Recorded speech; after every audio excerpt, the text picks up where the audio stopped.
Scripps News Group. Welcome to Scripps News Weekend. I'm Del Walters in Washington. Let's get you caught up on today's top stories. President Trump is heading home, wrapping up his visit to China, the first by a U.S. president since 2017. The president first stopping in Anchorage, Alaska to refuel. Trump and Chinese leader Xi Jinping meeting in Beijing. They discuss trade, Taiwan, and the war in Iran. Scripps News White House correspondent Jacob Garden-Schwartz joins us now with the very latest. And Jacob, lots of interest on what the two men said about Tehran, Iran. What can you tell us? Well, Del, we know that there were conversations about the Iran conflict in some areas of agreement, but the president is leaving China without any formal announcement that China will take additional actions to support the U.S. war effort. Of course, as we reported yesterday, both nations confirming in their readouts of President Trump's and President Xi's private meeting that the issue of Iran came up, China's foreign ministry noting only that the leaders discussed, quote, the Middle East. The White House providing a bit more concrete details, suggesting both sides, quote, agreed that the Strait of Hormuz must remain open to support the free flow of energy, also saying Xi made clear China's opposition to the militarization of the strait and expressed interest in purchasing more American oil to reduce China's dependence on the strait in the future. Both countries agreed that Iran can never have a nuclear weapon. Now, today, President Trump confirming to reporters traveling back to the U.S. aboard Air Force One that he has rejected Iran's latest peace offer. We don't know exactly what that offer entailed, but also suggesting that he discussed with President Xi the possibility of lifting U.S. sanctions on Chinese companies who purchase Iranian oil. Listen. Have you rejected the latest proposal from Iran, or where does that stand? Well, I looked at it, and if I don't like the first sentence, I just throw it away. What was the first sentence? An unacceptable sentence. Sir, would you consider lifting the sanctions on Chinese oil companies that buy Iranian oil?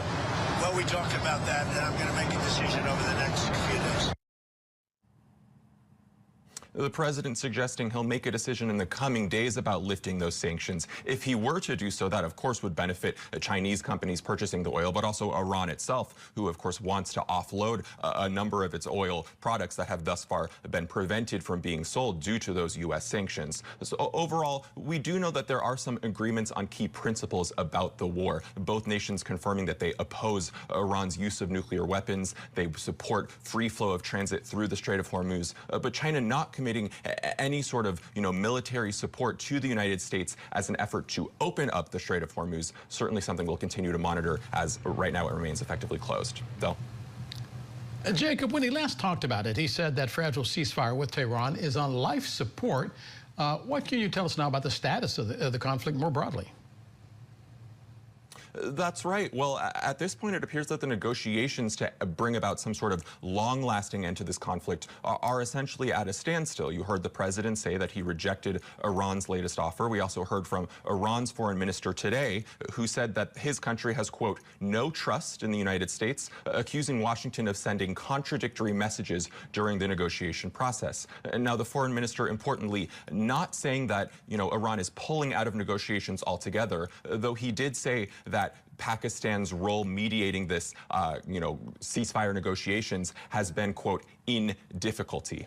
Now back to the actual status of the war effort. We heard from a top Trump administration official helping lead forces involved in this effort, Admiral Brad Cooper, who leads the United States Central Command, the combatant command with jurisdiction over the Middle East. He was testifying on Capitol Hill, as you might expect, touting the administration's successes in this war, but also confirming that because Iran maintains, in his words, a loud voice, they've been able to successfully bully a number of commercial ships to avoid transiting the strait. Listen. The United States controls, via our blockade, which I'd be happy to talk about, the overall flow of commerce going into and out of Iran. The Iranian capability to stop commerce has been dramatically degraded through the straits, but their voice is very loud. And those threats are clearly heard by the merchant industry and the insurance industry. There's a wide range of contingencies that we are prepared to execute, and I would defer to the policymakers on anything having to do specifically with the Strait of Hormuz, particularly during this time of sensitive negotiations. that official declining to detail any potential military efforts in the coming future to reopen the strait. Again, at this point, it remains effectively at a standstill. Now, we do know, speaking of complex negotiations, of one round of negotiations taking place today back here in Washington. That's a second day of talks between the United States, Israel, and Lebanon. Of course, this is now the third such round of negotiations that have taken place over the last few weeks. U.S. officials say that these conversations are distinct from the Iran war conflict, though, of course, Iran says that any long-term deal to end the conflict with the United States will require some sort of agreement between Israel and Lebanon. We don't know exactly what is unique about this third round. We do know that yesterday officials met for several hours, upwards of 8 hours at the State Department. And interestingly, in this delegation, similar officials as we've seen last time, those senior military officials from Israel participating, certainly a sign that perhaps there should be some progress made. We'll be keeping an eye. Del. Our White House correspondent Jacob Garden-Schwartz for us. Jacob, as always, we thank you very much. Walter Schweitzer is the president of the Montana Farmers Union. He joins us from his soybean farm in Geyser, Montana. Walter, so far, as you heard, no formal mention of soybean farmers during the summit in China. Are you surprised? A little bit surprised, but not completely. You know, there hasn't been really a good agreement that's come since the trade war started. You know, the United States, we used to sell 40 to 60% of Chinese soybeans that they needed. And that has, last year, I think it was less than 15% of the China soybeans bought. And Brazil has kind of moved into that place. And one of the things that kind of concerned me is that one of the members of this group that went to China with President Trump was the CEO of Cargill. And, you know, Cargill is the largest exporter of soybeans to China from Brazil. And right now there seems to be a bit of an issue with China and the Brazilian soybeans as far as getting phytosanitary pass. And so I'm wondering if the CEO from Cargill was negotiating getting more exports from Brazil and clearing up the export restrictions that have been imposed by China for Brazil, or was he there to try to sell U.S. soybeans? We don't know. Walter, the president keeps saying he's going to fix things with America's farmers. That is almost becoming the equivalent in Washington of the check is in the mail. Are you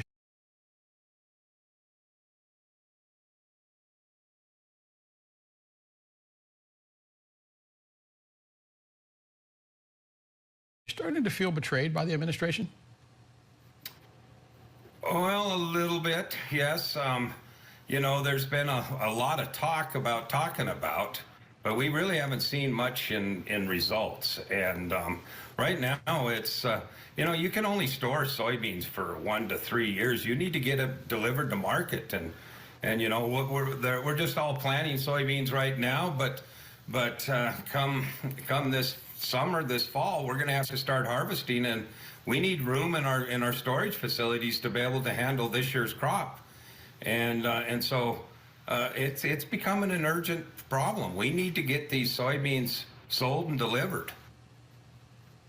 Describe for me, if you will, the health effects, I guess, on farmers. The National Rural Health Association says the suicide rate among farmers in rural America, and I was stunned at this number, 3.5 times higher than the general population. 6 farmers taking their lives in Arkansas alone. Have farmers reached a crisis point? We have, yeah. And I've lost too many neighbors, too many friends to suicide. And, you know, agriculture is a stressful occupation. You can't control the weather. And of course, as we've just discussed, you have a hard time controlling your markets. And there's a lot of 3rd and 4th generation farmers out here that are on the brink of losing the family farm. And it's stressful to think that you may be the last generation on a 3rd or 4th generation farm, and it's not their fault. but they feel like it is, and so I advise many that if you have a friend or a family member that's a farmer or a rancher, give them a call. Let them know that you care about them, that you need them, and that you love them, and that you know they're having troubles, and have them reach out to you if they want to talk about it. Does it bother you that and probably those of us on the East Coast are to blame for this as well, but both coasts spend a lot of time talking about the neatest high-tech toys that are out there, the electric vehicles, the billionaires, the trillionaires, Silicon Valley, but the American farmer is facing bankruptcy in numbers that we haven't seen before. What should the government, what should the media be doing? Yeah, no, that's true. 2025 had the highest bankruptcy rate in agriculture in decades, and we're on track here in 2026 to have more bankruptcy this year than last year, and so, the House, they passed a farm bill that really didn't address the crisis in agriculture today, and my hope is that the Senate will take on this issue and come up with some plans and some legislation that will help the farmers, or we're going to lose more of my neighbors. Hey, Walter, farmers are like teachers. Every politician says they have your back, especially when they're out on the campaign trail, until it's time, by the way, to cash the checks. What do you say to politicians here in Washington? And is it time to mount up the tractors and head to D.C. once again like you've done in years past? Yeah, we're talking about it. And, we got this country has a lot of soybeans in the bin, and maybe we just need to put them in a truck and haul them to the White House and dump them out on the street in front of them. We do have a problem here, and Congress has the ability to put in some programs. They could support with more, and it's not just subsidies, but help with the crop risk insurance and markets. We need to, when you lose a market, you have to struggle and fight and invest to get that market back. And there's nothing in the Farm Bill right now that's investing on rebuilding the markets that we've lost. And I really encourage Congress that we need to start doing that. We need to invest in rebuilding our markets. Walter Schweitzer, president of the Montana Farmers Union. Walter, thanks for being with us. Thank you. Amid high gas prices nationwide, President Trump has a new plan to help Americans pay less at the pump. I'm Scripps News senior congressional correspondent Nathaniel Reed. Coming up, why Republicans in Congress are skeptical of efforts to suspend the gas tax. I'm Madeline Heath here in Helena, where the Department of Justice is giving both prosecutors and investigators new tools to handle sensitive cases. Coming up, how the state hopes this effort strengthens the response for sexual assault cases across Montana.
Scripps News, part of the Scripps News Group.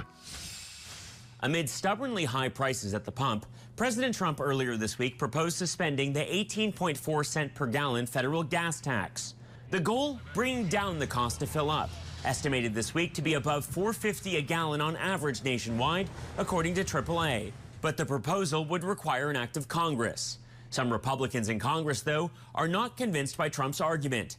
Asked earlier this week by the Scripps News Group, Senate Majority Leader John Thune was non-committal. You probably know I've not in the past been a huge fan of previous attempts. If the president wants to make that case, I think we're all willing to hear it.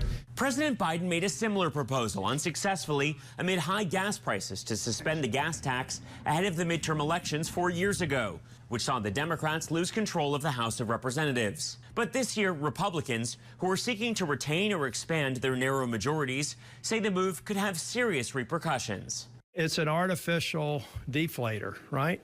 And it's at the expense of billions of dollars that go in the highway trust funds. They just arbitrarily doing 18 cents on a $4 nut. I mean, how soon is it before people forget? And then you have the after action, right? Sooner or later, you got to kick it back in, which means it goes up 18 cents at some point in the future. Meanwhile, Democrats have used the president's latest proposal to attack the president over the ongoing war in Iran, which has caused gas prices to skyrocket. What Trump really needs to do is to find an end to the war. You know, and he's busy talking about whether or not, you know, we can have a gas tax. And what we recognize is the truth of the matter is that we would not be in the circumstance that we were in if we had a president who, first of all, gave us a reason why we were in the war. Despite Democrats' opposition to the conflict, efforts to limit President Trump's war powers in Iran on Capitol Hill have all failed so far, as the White House appears to grow increasingly concerned about the cost of fuel. Nathaniel Reed, Scripps News Group, Washington. And there is a new leader at the Fed, Kevin Warsh, taking over as chair of the nation's central bank. He inherits an economy where inflation is once again heating up. So what does that mean for you, for your interest rates and your bottom line? Our business and tech correspondent, Mara Baird, joins us now live. And Mara, lots of everyday Americans saying, why does Washington pay so much attention to the Fed, especially the president? Well, Del, the Federal Reserve, as we know, sets the benchmark interest rates, and those are the ones that then ripple through the economy, right? And so while most Americans typically might not think about the Fed chair day to day, it's definitely been more top of mind, more on our discussions lately because of how politicized the president has made his relationship with the current chair, Jerome Powell. Today is his last day. But ultimately, the decisions that are made by the Fed directly impact how much everyday Americans pay or earn on their money. And so just a reminder, if interest rates go up or down, that directly affects credit card interest rates. And so that could affect how much you're paying if you are paying things off month to month. It also trickles down and it affects mortgage rates to an extent, as well as auto loans, personal loans. So any type of loans you're taking, borrowing, can get more or less expensive depending on those rates. The only thing that's on the flip side of this is if interest rates go up, your savings accounts, higher rates, can benefit those savers. And so I want you to hear directly from an economic professor that we spoke to, where he described basically monetary policy, the way the Fed sets all of this. He described it as the engine of the macroeconomy. Monetary policy is the engine of the macroeconomy. It is the most powerful force in the economy. It determines the price of every loan and the value of every home. Central banks focus on interest rates because they think this is the most powerful lever for influencing aggregate demand.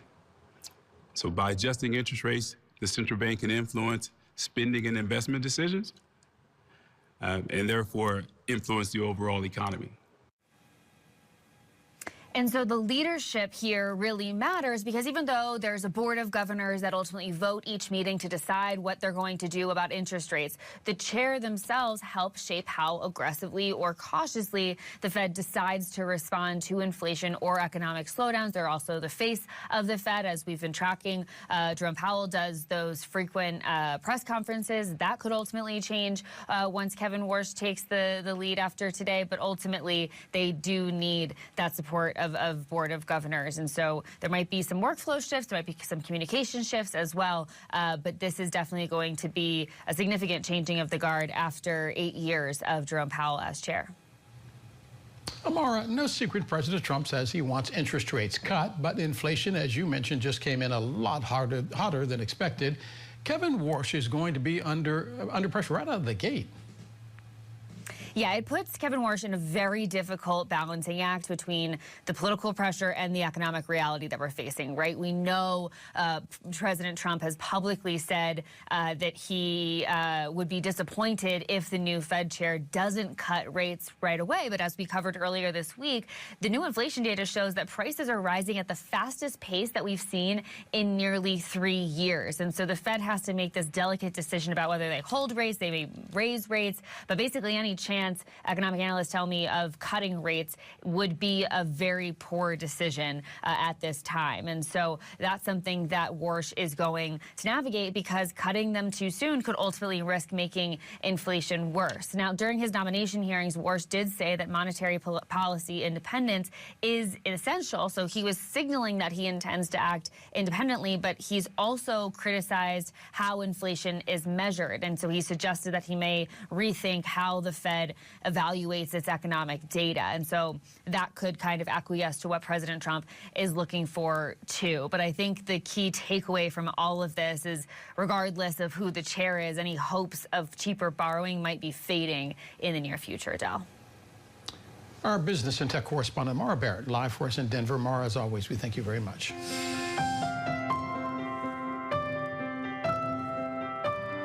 This hands-on training focuses on sexual assault response and investigations. The goal?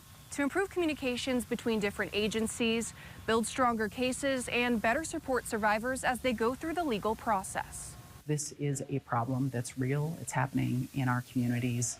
You know someone impacted by sexual violence. To put it into perspective, in Montana, 1 in 3 women, 1 in 2 Native women, and 1 in 6 men will experience sexual assault in their lifetime. These are some of the most difficult cases that law enforcement and prosecutors deal with. The legal landscape is always changing. The criminal investigative landscape is often changing with new tools, new techniques. That constant evolution, combined with the challenges of serving a largely rural state, is exactly why organizers say training like this are so important.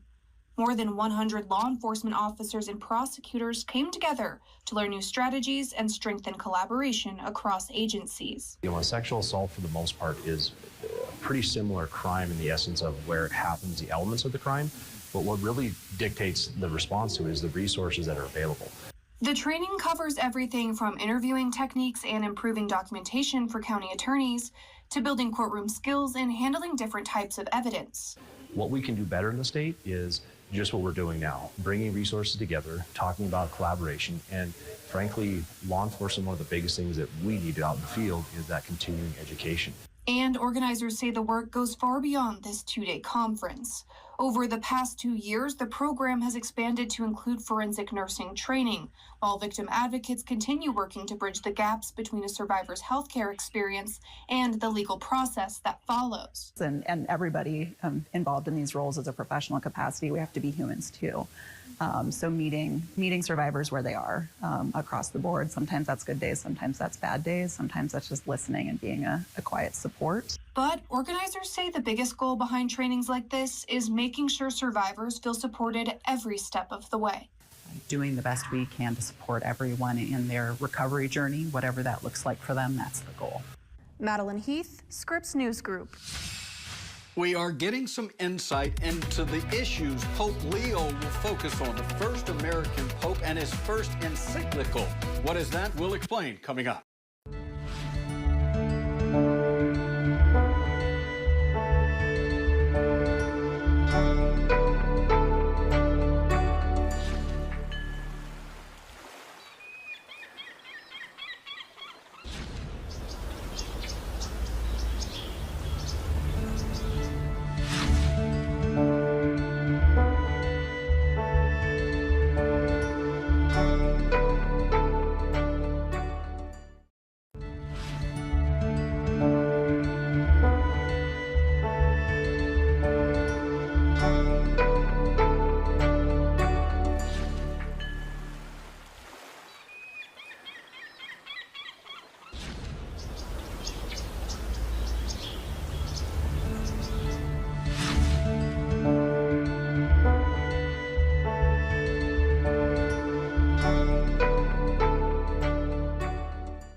We have some news out of the Vatican. Pope Leo expected to soon release his first encyclical, which really will define the major issues of his papacy. Of course, the Pope has always been interested in technology and AI, and that is what many believe this will be all about.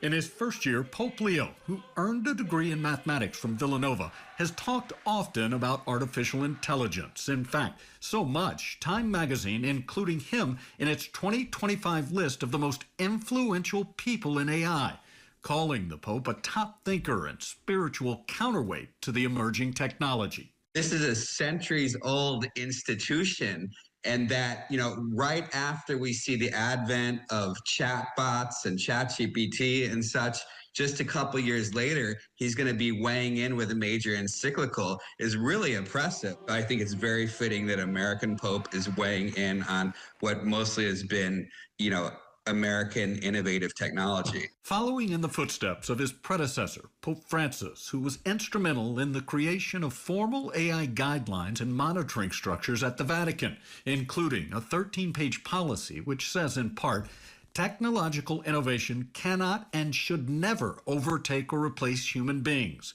that AI should serve humanity and support and respect human dignity, and foster well-being and progress without compromising ethical and social principles. Pope Leo has urged priests to resist the temptation to prepare homilies with AI and not to use the technology to gain likes on social media. Speaking to the National Catholic Youth Conference in November, issuing this warning to students. Be prudent, be wise, be careful that your use of AI does not limit your true human growth. Use it in such a way that if it disappeared tomorrow, you would still know how to think, how to create, how to act on your own. The Pope, like many, regardless of their faith, concerned AI is becoming less of a tool and more of a main character in the lives of millions. The Vatican expected to release a written copy of the encyclical sometime in the next few weeks. Jay Gray, Scripps News Group. I'm Carla Sosa, your Arvin neighborhood reporter. Bear Mountain Boulevard is the heartbeat of this city, lined with businesses, grocery stores, and local shops. But business owners say the atmosphere has shifted, and they're pointing to recent ICE activity as the reason. Salvador Gomez is the owner of La Raza Market in Arvin. He says that after last year's ICE raids, people stopped going to his grocery stores.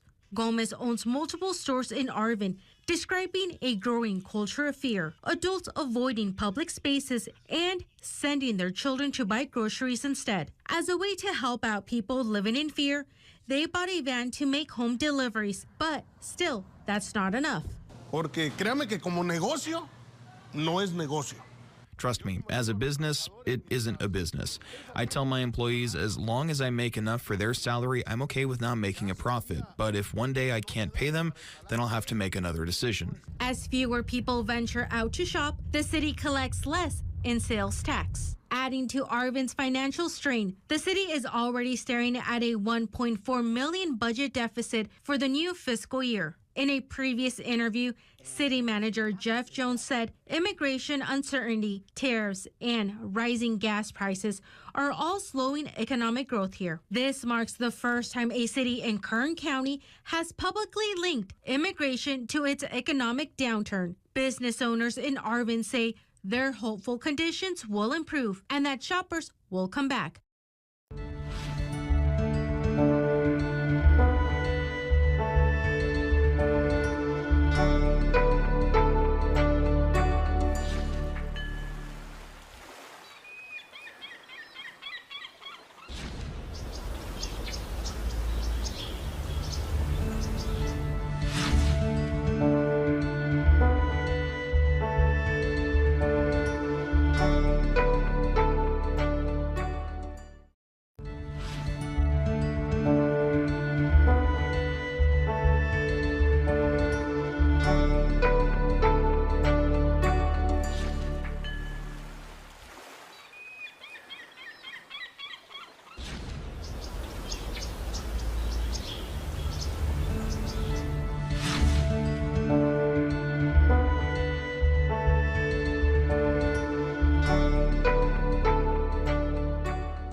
Look, math is never fun in the morning, but the rise in costs ahead of these summer months is leading so many families to make decisions on what they should buy and what they should leave on the shelves. But either way, essentials are essentials.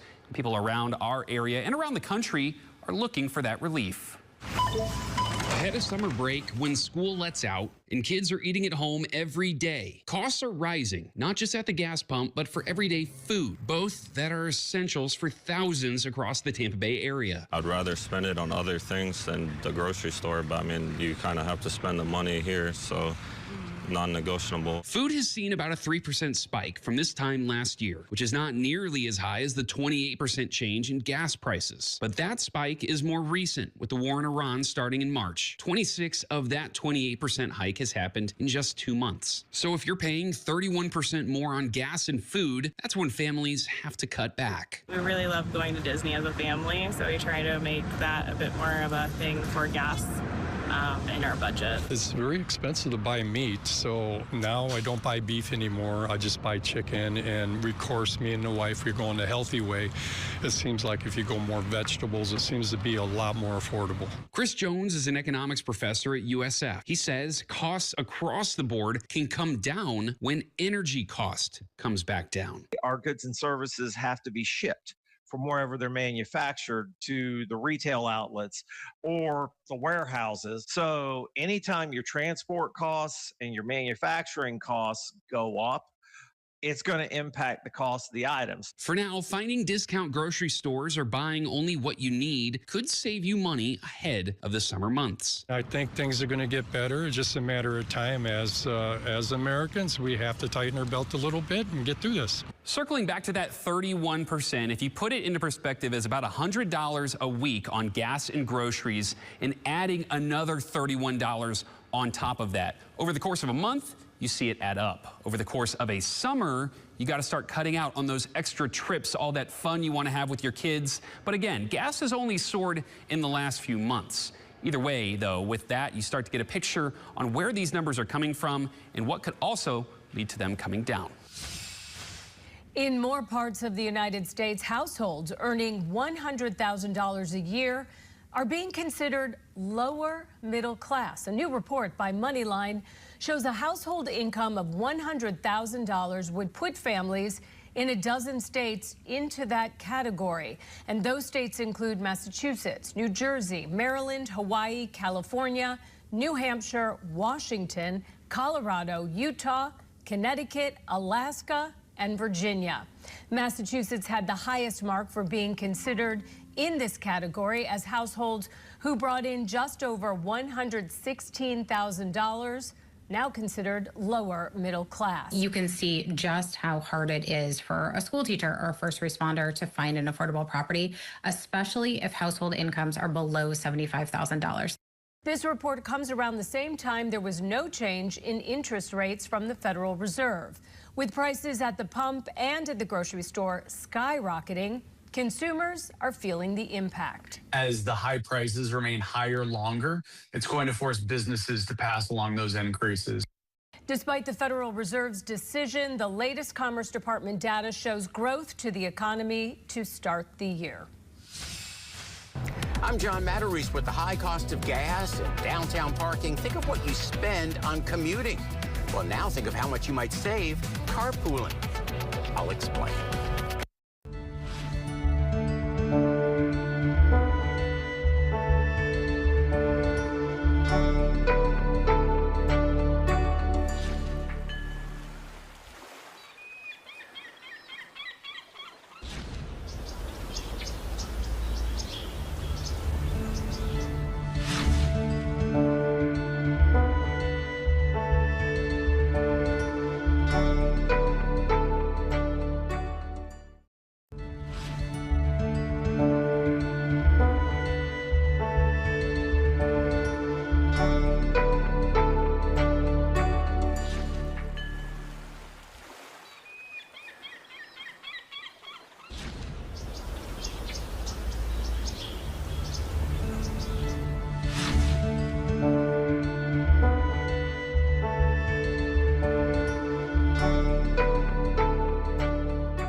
Foods is scaling down and hoping shoppers will visit more often. Whole Foods says it's expanding its smaller format store concept into 3 new cities. The new Daily Shop locations will open in Boston, Philadelphia, and Chicago over the next 2 years. The stores are designed for areas where space is limited. They feature an assortment of Whole Foods favorites, and they focus on products from local regional suppliers. There are currently 8 locations across New York City, Arlington, Virginia, and London.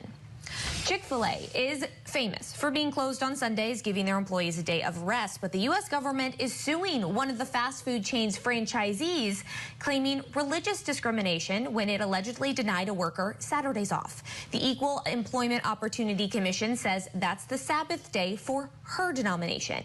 It claims the move violated the Civil Rights Act by not making a reasonable accommodation for a religious belief. The franchisee and Chick-fil-A corporate have not responded publicly on the lawsuit. And finally, a major trade between Boston and Pittsburgh, but this doesn't have anything to do with professional athletes. Zoos in the 2 cities have agreed to exchange gorillas. The Pittsburgh Zoo and Aquarium is sending Frankie, a 7-year-old male western lowland gorilla, to Boston's Franklin Park Zoo. In exchange, that Boston Zoo is sending 33-year-old Little Joe, a silverback, to Pittsburgh. The trade is tied to a gorilla species survival plan that aims to provide a healthy, genetically diverse population of critically endangered gorillas that are in human care. Gas, tolls, downtown parking. Think of how much money you spend getting to and from work. Now imagine sharing the ride with 1 or more co-workers and how much money you might save every month. Father and son mechanics, PJ and Jim Schulten, work together on cars and work together to save money. Since gas hit $4.79 near them, they parked their gas-guzzling pickup trucks. It was about $150. To fill up? To fill it all the way up. And started carpooling in Dad's old car. It's still cheaper for me to put premium gas in this and drive it to work than it is for me to drive my truck. Combined, they save about $50 a week. Definitely, as the prices have raised, we've increased our carpooling. Number one, obviously, it'll save you money in gas. Jenny Newcomb points out there are environmental benefits to carpooling, but saving money is the main attraction right now. If you're going downtown 5 days a week, it'll probably save you at least a tank of gas. Newcomb is with the regional group OKI. Through an app, it pairs commuters with other drivers. It matches you with people near you, near your house, who are going the same direction as you. It also gives subsidies for workers who participate in a van pool program. We work with Commute with Enterprise. So, you know, it's a legit van, a legit company. One estimate from rideshare.org shows a driver can save more than $1,500 carpooling 250 days a year. And for days you're not the person driving, just be the passenger princess, as they call it. The Schultens enjoy being able to doze on the way to work. In the morning, he's not very talkative. But more importantly, save on gas. It's a lot more fun to waste his gas than mine. So. That way you don't waste your money. John Mattery, Scripps News Group. The iconic Route 66 turns 100 years old this year. I think the song goes, "Get your kicks on Route 66." Well, this week, the post office is celebrating the first major highway by issuing a series of Route 66 stamps. Now, one happens to feature a cool little Texas cafe that our travel and tech contributor Jefferson Graham profiles on this week's edition of Photo Walks. So Jeff, fill us in. It's called You Drop In. It's this amazing, beautiful little cafe in the middle of nowhere in Shamrock, Texas, one of the smallest towns you've ever seen. It was practically a ghost town when we went there, but everybody's got to go to the You Drop In. Check it out. The Route 66 state that perhaps does not get as much love as it should is Texas, perhaps because it's just in a little sliver of a giant state. Texas is the largest state in the continental U.S., but its Route 66 portion is relatively tiny, yet quite memorable, with 3 distinct highlights. There's tiny Shamrock and its lonely streets, bustling Amarillo, and back road favorite Adrian, the traditional halfway point between Chicago and Los Angeles. These are 3 must-see spots. Route 66 cuts across the Texas Panhandle for only 178 miles, but it sure does pack in a lot of history. Shamrock, population 1,700, it's so small, you could drive the entire town in under 3 minutes. But what's the rush? Shamrock was founded along the railroad in the early 1900s, and when Route 66 opened in 1926, the new road brought in new visitors, namely travelers, truckers, and road trippers. So for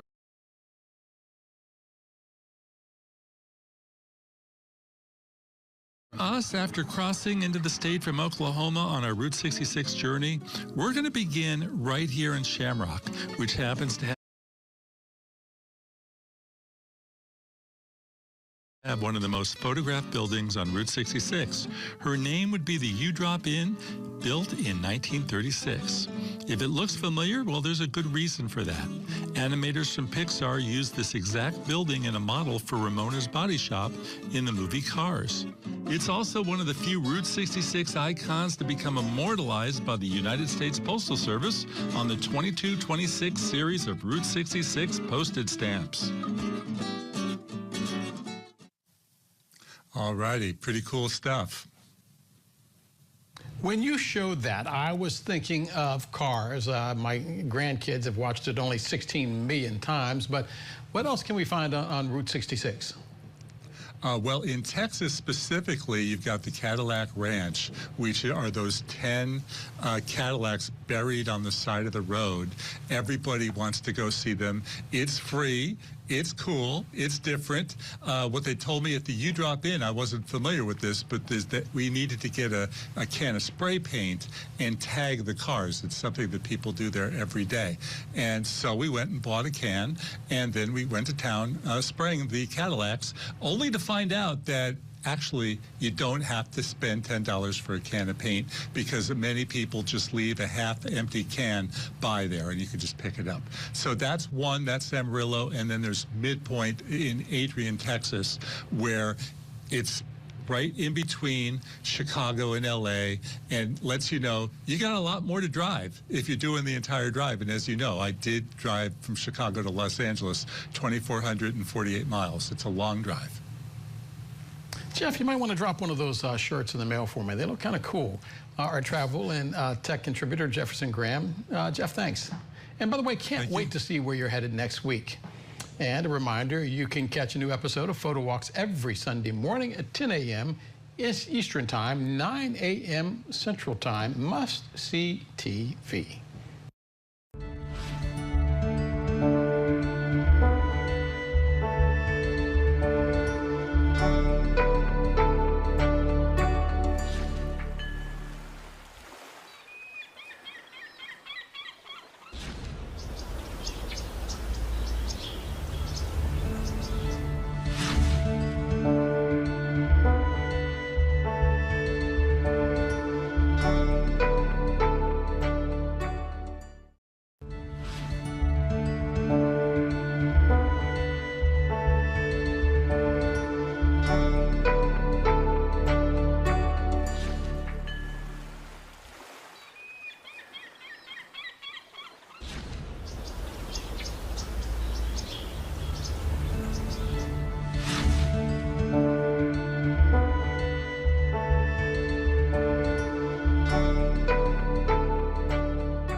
New data is shining light on how Americans are currently saving their income and what's preventing some people from saving more.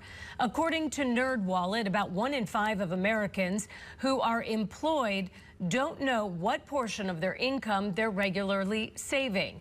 The data also shows 8% are not regularly saving anything at all. The top 5 reasons people are saving is for emergency funds, vacations, car purchases, home renovations, and medical expenses.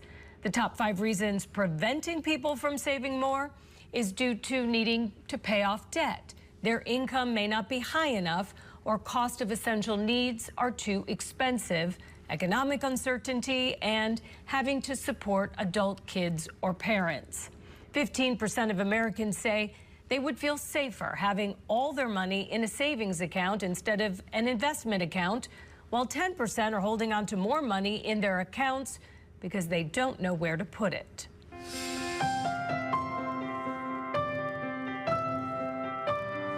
I'm Kelly Soup in downtown Baltimore at the Flag House, the birthplace of the American flag. This is a really special place to visit as we celebrate our 250th birthday this year. It sits at the corner of South Albemarle and East Pratt Street in downtown Baltimore. It's an unassuming little building, or the Flag House, as it's called. Well, we are the home of Mary Pickersgill. She's the woman who sewed the flag that flew over Fort McHenry and inspired our national anthem. Pickersgill was a seamstress, the only female business owner at the time in Baltimore. She was just 37 years old. So it wasn't just Mary making this flag. It was a group of women and girls, most of them between the ages of 10 and 15, who were making this flag. We believe it took about 6 weeks to make, 6 to 8 weeks, but it was completed in August of 1813. Christopher Sneesick runs the Star-Spangled Banner Flag House and Museum. He says this is where all the magic happened from 1805 to 1815. He says this is where Mary lived and worked, and it's an excellent spot to commemorate our nation's 250th birthday. Mary Pickersgill was born in 1776, the same year that our country declared independence. So not only is she a woman who made the inspiration for our national anthem, but she's also a daughter of the American Revolution. So for this 250th anniversary, you can celebrate it here and commemorate it here with learning about the national anthem, learning about the flag that inspired it. And just in time for the special celebration, this room will be transformed into a special exhibit called Maryland's America. It'll feature artwork from artists all over the state, and you can check it out this summer from July of 2026 to July of 2028. Kelly Swoop, Scripps News Group, Baltimore. For Boulder firefighter Nikki Mastriana, joining the fire department meant stepping into a world where most of her colleagues were men. 7% of the nation's firefighters are women, and so it's extremely intimidating. The intimidation often starts with training, gear, tools, and physical tests, typically designed with a one-size-fits-all approach. There was only so much that they could tell me, and so I had to do a lot of figuring this stuff out on my own, and a lot of days it was really daunting. Mastriana struggled to find any resources that were tailored towards women, so she created Built for the Badge, a complete platform to prepare women for a career in public safety. I wanted everything to be in one place. They weren't gonna have to go anywhere else to look for anything. Physical training plans, exam study guides, a national job board, and a mentor network. It's all on one website that will soon become an app on your phone. And there's no guesswork on what you need to be doing to prepare you to get into the fire service and then all the way up to retirement. The program has already reached women across the country, like April Zavello in Pennsylvania. Learning from guys, it's, they give great advice, but at the end of the day, I can't do it the same way that they do. Colorado has a shortage of firefighters, and Zavello says a program like this could help more women join departments nationwide. I think it's going to open up the door to a lot more connections for women in general. And Boulder firefighter Rory Loveridge says communities would benefit too. They see themselves represented in you, then that makes them feel more comfortable. Mastriana plans to grow the program to include police and military careers. We don't ever want to lower the standards in this field. The biggest thing that we're trying to drive home is women are not, it's not that they're not capable, they just don't have the resources. Colin Riley, Scripps News Group.